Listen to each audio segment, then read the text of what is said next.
سب کچھ سہولت موجود ہے کہ بہت ٹوٹے بھی لگے سارا کچھ ہے سب کچھ ہے اور وہ آپ کو دیا جاتا ہے اور وہ آپ کے پاس ہے تو کیا آپ کو سوچیں گے دل کچھ ہوگا لیکن یہ اس سے بڑا ہے یہ اس سے بڑا ہے اور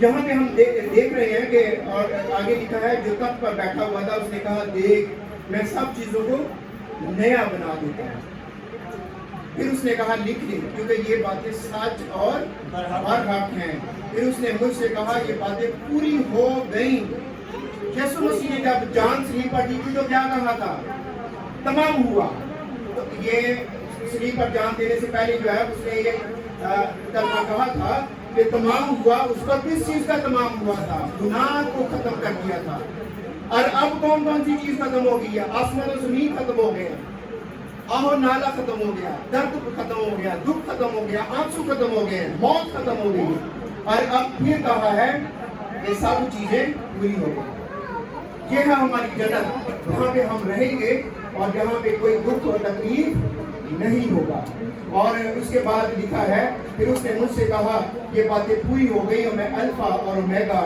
یعنی ابتدا اور انتہا ہوں میں پیاسے کو آب حیات کے چشمہ سے مفت پلاؤں گا جو غالب آئے وہی ان چیزوں کا وارث ہوگا اور میں ان کا خدا ہوں گا اور وہ میرا بیٹا ہوگا جو غالب آئے غالب کس چیز پہ آنا ہے گناہ پر غالب آنا ہے یسوع مسیح نے آپ کے ہاتھ میں کر دیا ہے شیطان کو وہ اس کا مقابلہ کریں تو آپ سے بھاگ جائے گا وہ آپ سے زیادہ زور برابر نہیں رہا اور ان چیزوں پر جو غالب آتا ہے جو خیمہ اجتماع کے ارد قبائل تھے وہ غالب نہ آ سکے خیمہ اجتماع کو یا خدا کی سکونت کو باہر کرنا پڑا اسی طرح سے جب ہیکل بنائی گئی وہاں پہ خدا کی حضوری اور اس کی سکونت تھی خدا اس وقت بھی جو ہے وہ غالب نہ آ سکے اپنے گناہوں پر وہ گناہوں میں گر گئے اور نہ نکلنا چاہا تو اس وقت بھی خدا نے اپنے آپ کو نکال لیا یسوع مسیح جب آیا اس وقت بھی یسوع مسیح کو قبول نہ کیا اور جب آج روح القدس کے وسیلہ سے بات کرتا ہے تو آج بھی ہم اس کو قبول نہیں کرتے اور تب کیا ہے کیا ہوتا ہے پھر ہم غالب نہیں آتے اور جو غالب آتے ہیں ان کے لیے کیا ہے جو غالب آئے وہی ان چیزوں کا وارث ہوگا کن چیزوں کا اس نئے آسمان و زمین کا وہ اس نئے یروشلم کا وارث ہوگا اور وہاں پہ خدا ان کے ساتھ ہوگا وہ تمام ہر قسم کی تسلی اطمینان خوشی ان کے ساتھ ہوگا لیکن آگے لکھا ہے مگر بزدلوں اور بے ایمانوں گھنونے لوگوں کا خونیوں حرام کاروں اور جادوگروں بت پرستوں اور سب جھوٹوں کا حصہ آگ اور گندک سے جلنے والی جھیل میں ہوگا یہ دوسری موت ہے اور پہلی موت یہ جو قبروں میں پڑی ہوئی یہ ہے دوسری موت میں وہ وہاں پر جائیں گے اور یہاں پر لکھا ہے میں بے ایمان خدا پر ایمان آج نہیں رکھتے میں نے آپ کو بتایا کہ ابراہیم 2000 سال پہلے یسوع مسیح کی باتوں پر ایمان رکھتا تھا صرف ایمان کے وسیلہ سے ہی اس نے وہ چیزیں پانا تھی اور ایمان آج اگر آپ نہیں رکھتے ان چیزوں پر تو ہم بے ایمان ہو گئے اور اسی طرح گھنونے لوگ خونی کا ہوتا ہے جو قدر کرتا ہے اور لیکن یسوع مسیح کے مطابق خونی وہ بھی ہے جو کسی اپنے بھائی کے خلاف کچھ کہتا بھی ہے جو کسی اپنے بھائی کے خلاف بولتا بھی ہے وہ بھی اس میں شامل ہوتا ہے حرام کار جو ناجائز تعلقات جو ہے وہ رکھنے والے لوگ جس میں لڑکی لڑکا یا کسی قسم کی ایسی تعلقات رکھتے ہیں ان کو حرام کار کہا گیا وہ خدا کی بادشاہی میں کوئی بھی نہیں ہو سکتا اور جادوگری کرنے کا شوق کہیں کو ہوتا ہے خود سیکھنے کا کہیں کا ہوتا ہے جادوگروں کے پاس جانے کا اور وہاں سے پوچھنے کا کیا ہے کیسے ہے اور یہ سب ایک جیسے ہیں بت پرست اور بت پرست جو ہے نا مٹی کا نہیں بناتے ہیں اسٹیچو نہیں بناتے لیکن اپنے باطن میں ایک بت بنا دیتے ہیں اور وہ بت جو ہے ایسی عادت ہے ایسی بات ہے جس کے بغیر ہم رہ نہیں سکتے خدا سے زیادہ اس کو اہمیت دیتے ہیں اور اس وقت بھی کیا ہوتا ہے خدا ہم سے جدا ہوتا ہے اور ہم وہ بالکل اسی طرح سے جس طرح سے پہلے ہوا اور جھوٹ بولنے والوں کا حصہ بھی کیا ہے آگ بندے کو جھیل جانے والی چیز ہے اگر ہم آج چاہتے ہیں کہ اس بادشاہی کو میراث میں لیں وہ ہمارے لیے تیار کی گئی ہے وہ ہمارے لیے بنائی گئی ہے. یسوع مسیح کا وعدہ سچا ہونے والا ہے. یسوع مسیح نے کہا تھا آسمان و زمین ٹال جائیں گے لیکن میرے منہ کی باتیں ہرگز نہ ٹلیں گی. آسمان و زمین ہم نے یہاں پہ پڑھ لیا کہ یہ ٹلنے والی ہے، لیکن یسوع مسیح نے کہا تھا تمہارا دل نہ گھبرائے، تم خدا پر ایمان رکھتے ہو، مجھ پر نہیں مانو، کیونکہ میں جاتا ہوں تاکہ تمہارے لیے جگہ تیار کروں اور پھر آگے تمہیں یہ لوں تاکہ جہاں میں ہوں تم بھی ہو. کیا آپ یسوع مسیح کے ساتھ رہنا چاہتے ہیں؟ آج روح القدس کی آواز کو سنیں، آج ہی مانیں، آج اس کو قبول کیجیے. اور آپ کے ساتھ خدا سکونت کرنا چاہتا ہے. بنی اسرائیل کی طرح خیمہ اجتماع میں جائے ان کی طرح نہ کریں، ہیکل کی طرح نہ کریں جہاں سے خدا کو وہاں سے سکونت ہٹانا پڑے اور دور بڑھانا پڑا.